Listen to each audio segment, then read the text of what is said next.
은혜 아버지 하나님 말씀은 창세기 6장 1절로 4절입니다. 하나님의 아들과 사람의 딸들이라는 시간, 첫 번째 시간입니다. 창세기 6장에 보면요, 하나님의 아들들에 대해서 이제 이야기가 신학적으로도요, 성서 해석학적으로도 막 갈려 있는 것을 보게 됩니다. 성경적으로 바라보는 관점과 자기 관점으로 보는 것과 그 다음에 여러 가지 역사적이나 아니면 비신앙적으로 바라보는 그런 모습이 있습니다. 그중에 성경 학자들이 얘기하는 것은 뭐냐면 이 하나님의 아들들이 천사들이라고는 주장이 있어요. 그 천사들이 사람에서 내려와서 사람의 아름다움, 얼마나 아름다워서 천사가 흠모할 만한 그런 아름다운 여자들을 보고 결혼했다는 거죠. 그들이 후손이 네피림이다, 이렇게 주장을 하는 그런 학자들도 있습니다. 그래서 성경은요, 히브리서 1장 5절에 보면 하나님께서 어느 때 천사 중 누구에게 내가 내 아들이라, 오늘날 내가 너를 낳았다 하셨으며, 또 다시 나는 그에게 아버지가 되고 그는 내게 아들이 되리라 하셨느냐. 이 소리는 뭐냐면 천사는 결단코 하나님의 아들들이 될 수 없고 하나님의 아들이라 불리워질 수도 없다라는 거죠. 그래서 성경학자들이, 특별히 구약학자들이 그것만 바라보고 신약을 안 받기에, 아니면 여러 가지 주장으로 그렇게 합니다. 성경을 통해서 히브리서 1장 5절 이하의 말씀을 통해서 보면 아들이라는 개념은요, 낳았다라는 의미가 있는 겁니다. 아들, 그죠? 가슴으로 낳던, 자기가 낳던, 그건 낳았다라는 그런 개념입니다. 천사는 하나님께로서 낳은 존재가 아니라 지음받은 존재예요. 개개창조입니다. 천천이든 만만이든 억이든 1억이든 2억이든 몇 조든 그건 개개창조입니다. 여러분 생각해 보세요. 창세부터 지금까지 얼마나 많은 천사들이 이 사람보다 수십 배 혹은 수백 배 많을 것입니다. 우리 영혼이 열리지 않아서 보이지 않아서 그렇지, 영혼이 열렸다 그래도 다 보는 건 아니거든요. 한계, 하나님께서 원하시는 그 부분만 보여주시는 거니까요. 하나님께서 낳은 자를 하나님의 아들이라고 부르는 거지 천사를 아들이라 하지 않습니다. 하나님의 아들이란 여러분 누구라고 생각을 하세요? 예수뿐이 없습니다. 예수 그리스도뿐이 없습니다. 본래 하나님을 본 사람은 없을 때 그 품속에 독생하신 하나님이 나타나셨다 해서 예수만이 하나님의 아들이다 선포하는 것입니다. 저는 내 사랑하는 내 기뻐하는 자라 하시며 하나님의 아들임을 선포하는 장면이 바로 그 장면입니다. 독생이란 단어와 낳음이란 단어는요, 동일한 뜻입니다. 아버지 품속에서 독생하신 하나님이 나타나셨다는 소리와 낳았다는 소리는 동일한 겁니다. 오직 하나만 낳으셨다. 왜? 경건한 자손, 하나님이 영이 유효할지도 하나만 짓지 않으셨는데, 왜냐하면 경건한 자손 예수 그리스도가 이 땅에 태어나는 통로로 인간을 지어줬다라고 성경은 선언하고 있는 것입니다. 아버지 품속에서 낳으신 분은 오직 예수 그리스도밖에 없다고 하시는 말씀이기도 합니다. 예수 그리스도만이 하나님의 유일하신 아들입니다. 예수 그리스도는 보이지 아니하는 하나님을 아버지라 부를 수 있는 유일한 존재, 천상천하에 하나님을 아버지라 부를 수 있는 유일한 존재가 예수 그리스도뿐이 없습니다. 그 품속에서 나왔으니까. 우리는 말씀으로 낳았다 하셔서 그리스도 예수 안에서만 그리스도의 공로를 힘입을 때만 하나님을 아버지라 할 수 있어요. 하나님을 아버지라 부를 수 있는 유일한 분이 예수뿐이 없다고 성경은 말씀합니다. 마태복음 11장에도 보면 예수께서 대답하여 가라사대 천지의 주이신 아버지여, 내 아버지께서 모든 것을 내게 알게 해주셨습니다 라고 하면서 끝없이 말씀하시는 걸 보게 됩니다. 성경에서 참 많은 구절들이 있는데 그 중에 하나가 뭐냐면 하나님을 예수께서 아버지라 칭하는 장면입니다. 예수께서 하나님을 아버지라 부를 수 있는 것은 예수께서 아버지 품에서 독생하셨기 때문이고 그 품에서 이 세상의 마리아를 통하여 태어나셨기 때문입니다. 하나님께서도 예수 그리스도만이 자신의 아들로 인정하셨다고 성경은 마태복음 3장 17절에도 마태복음 17장 5절에도 때 말할 때 화려하게 빛난 구름이 저를 덮으며 구름 속에 소리가 나서 가로되 이는 내 사랑하는 아들이요 내 기뻐하는 자니 너희는 저의 말을 들으라. 하나님이 유일하게 내 사랑하는 자요 내 기뻐하는 자니 내 아들이라. 사랑하는 내 아들이라. 천사는요 하나님이 낳으신 바가 없어요. 개개 창조니까요. 천사는 하나님 아버지라 부를 수 있는 자격도 없어요. 하나님께서도 천사를 하나님의 아들로 인정하지 않으신다는 겁니다. 그런데 우리 성도들이 하나님을 아버지라 부를 수 있는 이유는요, 아들이라는 개념이 낳음이 있다라면 하나님의 자녀라 불리는 우리들은 직접 낳으셨다라는 것이 아니라 성경은 우리 말씀으로 낳으셨다 그랬어요. 진리를 쫓아 자기 뜻을 쫓아 진리의 말씀으로 우리를 낳으셨다라고 말씀을 합니다. 하나님께서 우리를 낳으셨다고 성경은 기록하고 있기에 우리는 그분의 말씀으로 낳아진, 다른 말로는 예수께서 아버지 품속에서 독생하신 그 진리의 말씀으로 우리를 낳았다는 겁니다. 한번 따라하면 진리의 말씀으로 나를 낳았다. 이것이 낳았다는 뜻인데 그 낳았다는 뜻을 다른 말로 해석하라면 거듭나다 이런 뜻에다가 동일한 거예요. 내가 하나님의 말씀으로 낳았다 이 소리는 내가 진리로 거듭났다, 하나님의 생명으로 거듭났다, 죄 용서받았다 이거와 동일한 뜻을 갖고 있는 것입니다. 거듭남이 없으면 하나님을 아버지로 부를 수 없어요. 여러분 교회에서 신앙생활 많이 하던 사람이 타락하면 하나님을 아버지로 부를 줄 아세요? 타락하면 못 부릅니다.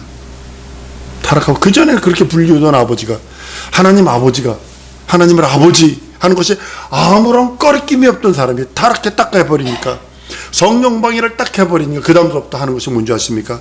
하나님을 아버지라 부르는 것이 입에서 튀어나오지 않는다는 겁니다. 성경은 육으로 난 건 육이요 영으로 난 건 영이니 내가 너에게 거듭나게 했다는 말을 기억이지 마라. 바람이 임의로 불매 내가 그 소리를 들어도 어디서 오며 어디로 가는지 알지 못하거니와 성령으로 난 자는 다 이러하다라고 말씀하셔서, 여러분 창세기 6장에 나타난 하나님의 아들들은 천사가 아닌 것이 분명합니다. 그래서 창세기 6장의 하나님의 아들들은 저는 이렇게 해석을 합니다. 아담의 영, 아담으로부터 내려온 하나님의 그 직계 후손들, 전 이렇게 해석을 하고 싶습니다. 천사는 하나님을 아버지라 부를 수도 없고 하나님이 하나님의 아들로 인정하지 않기 때문입니다. 창세기 6장에 나타난 하나님의 아들들이 천사가 아닌 또 하나의 근거는요, 예수께서 말씀하셨어요. 여기 칠형제가 있었는데 여러분 그 비유 있잖아요. 큰형이 결혼했다가 아들 없이 죽고 둘째도 그 큰형 형수를 취하고 일곱째까지 다 취했는데 부활 때는 이게 누구 아내가 됩니까? 이렇게 예수께서 말씀하시잖아요. 그때에는 천사들처럼 결혼도 하지 않고 장가도 시집도 가지 않냐고 천사들처럼 된다고요. 성경은 또 하나의 말씀이 뭐라고 그러냐면 6장에 보면 창세기 6장의 말씀에 하나님의 아들들이 사람의 딸들과 결혼했다라는 단어를 씁니다. 아내를 삼았다라는 단어를 씁니다. 아내라는 용어는요, 결혼과 밀접한 관계를 갖고 있습니다. 천사는 결혼하지 않습니다. 천사는요 결혼하지 않기 때문에 천사는 아내라 부를 수도 없고 결혼하지 않은 관계를 남편이라 부를 수 없어요. 그러니까 결혼하지 않은 남녀가 아내라 남편이라 할 수 없다는 거죠. 부르지도 않는다는 거죠. 미국 가면 하도 가짜들이 많으니까 결혼식 엄마 아버지를 가짜로 세워서 하고, 너무 사람이 외톨이로 살아서 그러다 보니까 유언이 뭔지 아십니까? 돈을 남겨놨다가 나 죽으면 그 장례식장에 와서 몇 명 앉아있고 곡해주는 사람, 미리 돈 주고 산답니다. 근데요, 결혼하지 않은 관계를 남편과 아내로 쓰지 않는다는 거죠. 요한복음 4장에 보면 예수 그리스도와 그 사마리아 여인에 대해서 대화가 나옵니다. 그런 중 이런 장면이 있습니다. 가라사대 가서 네 남편을 불러오라. 여자가 대답하여 가로되 나는 남편이 없나이다. 예수께서 가라사대 내가 남편이 없다는 말이 옳도다. 내가 남편 5이 있었으나 지금 있는 자는 네 남편이 아니니 내 말이 참되도다. 이 남편이라는 용어는요, 정식 결혼 관계를 에서만 사용되는 겁니다. 결혼 관계가 없는 그런 관계에서는요, 남편이란 단어를 사용하지 않습니다. 우리 한국의 많은 목사님들이, 유교 사상에 절여 있는 목사님들이 이 사마리아의 남편이 5이야 이거 작년에 이렇게 해석을 해버렸다고요. 미국의 어떤 학자도 그렇게 하는 걸 봤어요. 이건 무식한 거고요. 성경을 몰라도 너무 무식한 말이고요. 이스라엘의 생활상을 전혀, 이스라엘의 문화를 몰라도 너무 게데온인을 몰라서 그러는 거예요. 한국의 유교적인 상황으로 보면 이건 말도 안 되는 거죠. 일부 종사해야지. 우리나라 생가부라는 게 있잖아요. 생가부가 뭔지 아세요? 결혼하기 전에 한 며칠 전에 남편이 죽어버리는 걸 생가부예요. 그럼 그 여자는 그 죽은 집 가가지고 별당에 가서 평생 거기서 살든지 거기서 목매 죽든지 그래 있어야 되는 거예요. 그것이 일부 종사예요. 그게. 그 생가부예요. 그거. 율법을 모르니까 그러는 거고, 여기서 남편에 대한 용어를 잘못 해석을 하니까 그러는 겁니다. 한국적 개념으로 보면 그럴 수도 있습니다. 남편을 5이나 둬? 지금 있는 것도 내 남편이 아니야? 그럼 그럴 수도 있겠죠. 그러나 단어를 잘못 봐서 그럽니다. 남편이란 단어는 합법적인, 율법적인, 법적인 단어입니다. 남편에 대한 용어가 무관심했기 때문에 계대혼인법, 이스라엘의 전통적인 계대혼인법을 몰라서 그런 것입니다. 그 남편이라는 단어를 깊이 유념 있게 보지 않았기 때문에, 이것이 남편이라는 단어를 어때 쓰느냐, 지나가는 여자가 내 아내라 할 수 없다고. 남편이라는 단어는 결혼을 통해서 쓰는 법적인 단어, 가정을 이룰 때 쓰는 단어입니다. 이처럼 창세기 6장에 나타난 아내란 단어도 결혼 관계에서 사용되는 용어입니다. 하나님의 아들들이 사람의 딸들을 취하여 아내를 삼은 것은 결혼 관계를 맺어졌다는 뜻이지, 천사가 자기가 좋아하는 사람과 어떤 육체적인 관계를 가졌다는 뜻이 아닙니다. 하나님의 아들들이 사람의 딸들을 취하여 아내를 삼은 것은 결혼 관계를 맺었음을 뜻하고 있고, 일부 신학자들은 이런 관계를 성적 문란이라고 규정하는데요. 아니요, 결혼입니다. 남편 아내를 삼은지라 합법적인 단어입니다. 우리나라가 윤리도덕이 무너질지라도 합법적인 단어가 남편과 아내입니다. 미국이 윤리도덕이 깨졌을지라도 합법적인 단어는 남편과 아내입니다. 성적인 문란이 아니라 법적인 단어로 아내를 삼은지라 유념 있게 봐야 합니다. 자신의 시각으로, 자신의 관점으로, 자신의 선입관으로, 자기가 가지고 있는 편견으로, 자기가 자라온 윤리 도덕관으로 성경을 들여다보면 안 된다는 겁니다. 성경은 천사들의 결혼을 하지 않는 것에 대해서 명백하고 정확하게 예수께서 말씀을 합니다. 예수 그리스도께서 천사들은 시집도 가지 않냐고 장가도 가지 않는다고 성경은 말씀을 합니다. 마태복음 22장 30절에 부활 때는 장가도 가지 아니하고 시집도 아니 가고 하늘에 있는 천사와 같이 된다라고 성경은 말씀을 합니다. 천사들이 시집과 장가를 가지 아니하는 것은 사람과 같은 육체를 갖고 있지 않기 때문입니다. 육체가 한계가 있기 때문에 우리는 결혼해서 제 자손을 물려내야 됩니다. 사람의 육체는 흙에서 나와서 시한적 존재를, 한계를 갖고 삽니다. 한계를 갖고 있기 때문에 초월하지 못하는 존재, 육체를 초월할 수 없어요. 시간 되면요, 죄송합니다, 박사든 아인슈타인도 죽었어요. 누구도 상관없어요. 다 죽습니다. 왕이든 누구든 다 죽습니다. 왜냐하면 이 나이라고 하는 흙에서 나왔기 때문에 시한적 존재, 이 존재를 초월하지 못하기 때문에 그렇습니다. 육신의 한계가 오면 다시 흙으로 돌아갈 수밖에 없고, 사람이 죽는 것은 정한 것이요, 그 다음에는 심판이 있다, 형벌이 있다 라고 말할 수밖에, 주님이 말하신 것처럼 육신의 한계를 초월하지 못해서 하나님께서는 무슨 장치를 해놓으셨냐면 생육하고 번성하라는 겁니다. 하나님의 장치가 생육하고 번성해서 남편과 아내를 삼아서 결혼관계를 뜻하고 있는 것입니다. 생육과 번성은, 이 뜻은 결혼관계를 의미하는 겁니다.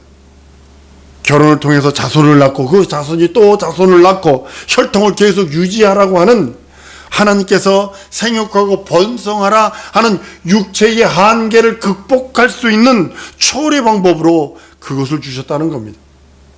천사들은 본래 흙에서 난 육신을 가지고 있는 존재들이 아닙니다. 천사는 육체의 한계를 갖고 있지 않습니다.